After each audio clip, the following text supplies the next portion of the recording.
दिनांक 23/12/2025 का जो बना रहे हैं एक्टिव वॉइस से पैसिव वॉइस बनाने के लिए पार्ट वन आप तैयार कर लेंगे तो पार्ट टू तभी समझ में आएगा। एग्जाम्पल से इसका मैं दे रहा हूं, उसमें सारे नियम बताए गए हैं पार्ट वन में, इससे एग्जाम्पल में दे रहा हूं, उसमें थोड़े नियम बताए गए, उदाहरण दिए गए थे, इसमें ज्यादा उदाहरण दिए जा रहे हैं। Change the following sentences into passive voice, निम्नलिखित वाक्यों को कर्म वाक्य में बदलिए। Sohan writes a letter is written by Sohan, ये नियम पहले में बताया गया है, पहले कर्म रखा गया है, फिर सहायक क्रिया बदली हुई, फिर क्रिया का थर्ड फॉर्म, फिर बाय, फिर कर्ता बदला हुआ, सोहन का सोने रहेगा।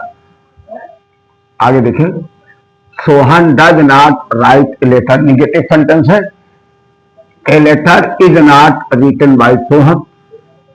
Does Sohan write a letter, interrogative sentence है, is a letter written by Sohan. Does Sohan not written a letter, is a letter not written by Sohan. He will fly a kite will be flown by him. He will fly a kite, वह एक पतंग उड़ाएगा, उसके द्वारा, यहां से आप निकालेंगे, him माने उसके, बाई माने द्वारा, उसके द्वारा एक पतंग उड़ाई जाएगी। जैसे वह एक पतंग उड़ाएगा उसी तरह उसका बनेगा पैसिव वॉइस में, उसके द्वारा एक पतंग उड़ाई जाएगी। इसमें कर्ता प्रधान होता है, इसमें कर्म प्रधान हो जाता है, एक काइट कर्म है, प्रधान हो गया। He will not fly kite, वह पतंग नहीं उड़ाएगा, वह पतंग नहीं उड़ाएगा, उसके द्वारा एक पतंग नहीं उड़ाई जाएगी। A kite will not be flown by him. Interrogative sentence है, will he fly a kite, will he fly a kite, will he fly a kite। तो इंट्रोगेटिव सेंटेंस है, इसकी इंट्रोगेटिव कैसे बनेगी, विल अ काइट बी, माने will आगे आएगा, will be पूरा नहीं उठ के आएगा, will a kite B flown by him. Will he fly A kite, इसका अर्थ होगा विल ही फ्लाई काइट, क्या वह एक पतंग उड़ाएगा, क्या उसके द्वारा एक पतंग उड़ाई जाएगी।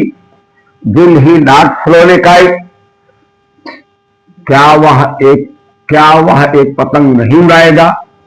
Will a kite not be flown by him, क्या उसके द्वारा एक पतंग नहीं उड़ाई जाएगी। शी हैड संग ए सॉन्ग, वह गाना गा चुकी है। A song has been sung by her, उसके द्वारा गाना गाया जा चुका है, उसके द्वारा गाना गाया जा चुका है। He will have flown a kite, वह पतंग उड़ा चुका होगा। A kite will have been flown by him, उसके द्वारा एक पतंग उड़ाई जा चुकी होगी।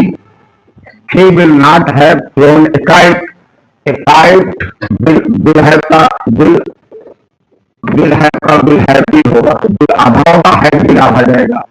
A kite will not have been flown by him, उसके द्वारा एक पतंग नहीं उड़ाई जा चुकी होगी। इसे लाइक करें, सब्सक्राइब करें, शेयर भी करें तथा कमेंट भी करें। जय हिंद, जय भारत।